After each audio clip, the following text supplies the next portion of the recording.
Hello, welcome to Glen Reads. My name is Adrienne Boone, and today I will be reading to you Sylvester and the Magic Pebble, written by William Steig.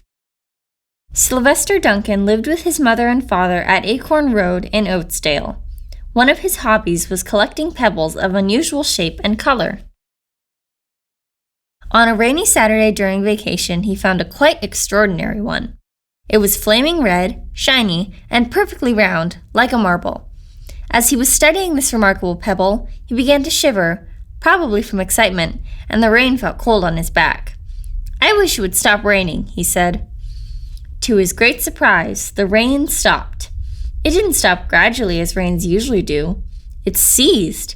The drops vanished on the way down, the clouds disappeared, everything was dry, and the sun was shining as if rain had never existed. In all his young life, Sylvester had never had a wish gratified so quickly. It struck him that magic must be at work, and he guessed that the magic must be in the remarkable-looking red pebble, where indeed it was. To make a test, he put the pebble on the ground and said, "I wish it would rain again." Nothing happened. But when he said the same thing holding the pebble in his hoof, the sky turned black, there was lightning and a clap of thunder, and the rain came shooting down. "What a lucky day this is," thought Sylvester. "From now on, I can have anything I want. My father and mother can have anything they want. My relatives, my friends, and anybody at all can have everything anybody wants." He wished the sunshine back in the sky, and he wished a wart on his left hind fetlock would disappear, and it did. And he started home, eager to amaze his father and mother with his magic pebble. He could hardly wait to see their faces. Maybe they wouldn't even believe him at first. As he was crossing Strawberry Hill, thinking of some of the many, many things he could wish for, he was startled to see a mean, hungry lion looking right at him from behind some tall grass. He was frightened. If he hadn't been so frightened, he could have made the lion disappear, or he could have wished himself safe at home with his father and mother. He could have wished the lion would turn into a butterfly, or a daisy, or a gnat. He could have wished many things, but he panicked and couldn't think carefully. "I wish I were a rock," he said. And he became a rock. The lion came bounding over, sniffed the rock 100 times, walked around and around it, and went away confused, perplexed, puzzled, and bewildered. "I saw that little donkey as clear as day. Maybe I'm going crazy," he muttered. And there was Sylvester, a rock on Strawberry Hill, with the magic pebble lying right beside him on the ground, and he was unable to pick it up.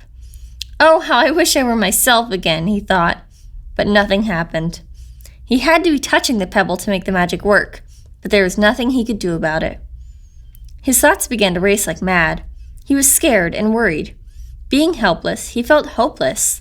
He imagined all the possibilities, and eventually he realized that his only chance of becoming himself again was for someone to find the red pebble and to wish that the rock next to it would become a donkey. Someone would surely find the red pebble. It was so bright and shiny. But what on earth would make them wish that a rock were a donkey? The chance was 1 in a billion at best. Sylvester fell asleep. What else could he do? Night came with many stars. Meanwhile, back at home, Mr. and Mrs. Duncan paced the floor, frantic with worry. Sylvester had never come home later than dinner time. Where could he be? They stayed up all night wondering what had happened, expecting that Sylvester would surely turn up by morning. But he didn't, of course. Mrs. Duncan cried a lot, and Mr. Duncan did his best to soothe her. Both longed to have their dear son with them. "I will never scold Sylvester again as long as I live," said Mrs. Duncan, "no matter what he does." At dawn, they went about inquiring of all the neighbors. They talked to all the children, the puppies, the kittens, the colts, the piglets. No one had seen Sylvester since the day before yesterday. They went to the police. The police could not find their child. All the dogs in Oatsdale went searching for him. They sniffed behind every rock and tree and blade of grass, into every nook and gully of the neighborhood and beyond, but found not a scent of him. They sniffed the rock on Strawberry Hill, but it smelled like a rock. It didn't smell like Sylvester. After a month of searching the same places over and over again, and inquiring of the same animals over and over again, Mr. and Mrs. Duncan no longer knew what to do. They concluded that something dreadful must have happened and that they would probably never see their son again, though all the time he was less than a mile away. They tried their best to be happy, to go about their usual ways. But their usual ways included Sylvester, and they were always reminded of him. They were miserable. Life had no meaning for them anymore. Night followed day, and day followed night over and over again. Sylvester on the hill woke up less and less often. When he was awake, he was only hopeless and unhappy. He felt he would be a rock forever, and he tried to get used to it. He went into an endless sleep. The days grew colder. Fall came with the leaves changing color. Then the leaves fell and the grass bent to the ground. Then it was winter. The winds blew this way and that. It snowed. Mostly the animals stayed indoors, living on the food they had stored up. One day, a wolf sat on the rock that was Sylvester and howled because he was hungry. Then the snows melted. The earth warmed up in the spring sun and things budded. Leaves were on the trees again. Flowers showed their young faces. One day in May, Mr. Duncan insisted that his wife go with him on a picnic. "Let's cheer up," he said. "Let us try to live again and be happy, even though Sylvester, our angel, is no longer with us." They went to Strawberry Hill. Mrs. Duncan sat down on the rock. The warmth of his own mother sitting on him woke Sylvester up from his deep winter sleep. How he wanted to shout, "Mother, Father, it's me, Sylvester, I'm right here!" But he couldn't talk. He had no voice. He was stone dumb. Mr. Duncan walked aimlessly about while Mrs. Duncan set out the picnic food on the rock. Alfalfa sandwiches, pickled oats, sassafras salad, Timothy compote. Suddenly, Mr. Duncan saw the red pebble. "What a fantastic pebble!" he exclaimed. Sylvester would have loved it for his collection.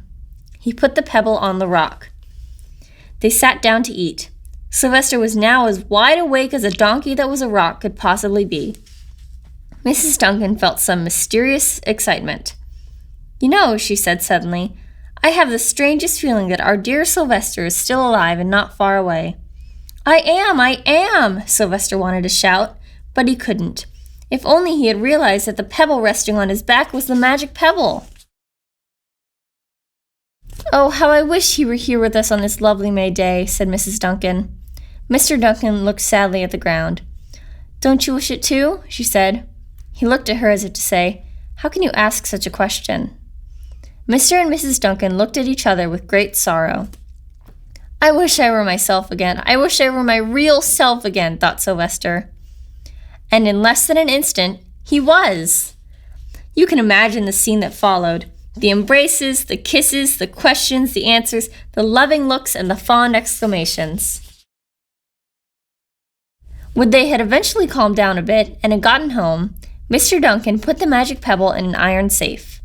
Someday they might want to use it, but really for now, what more could they wish for? They all had all that they wanted. The end. Thank you so much for listening. If you like this book, you can subscribe to our channel to listen to more. Have a nice day. See you soon.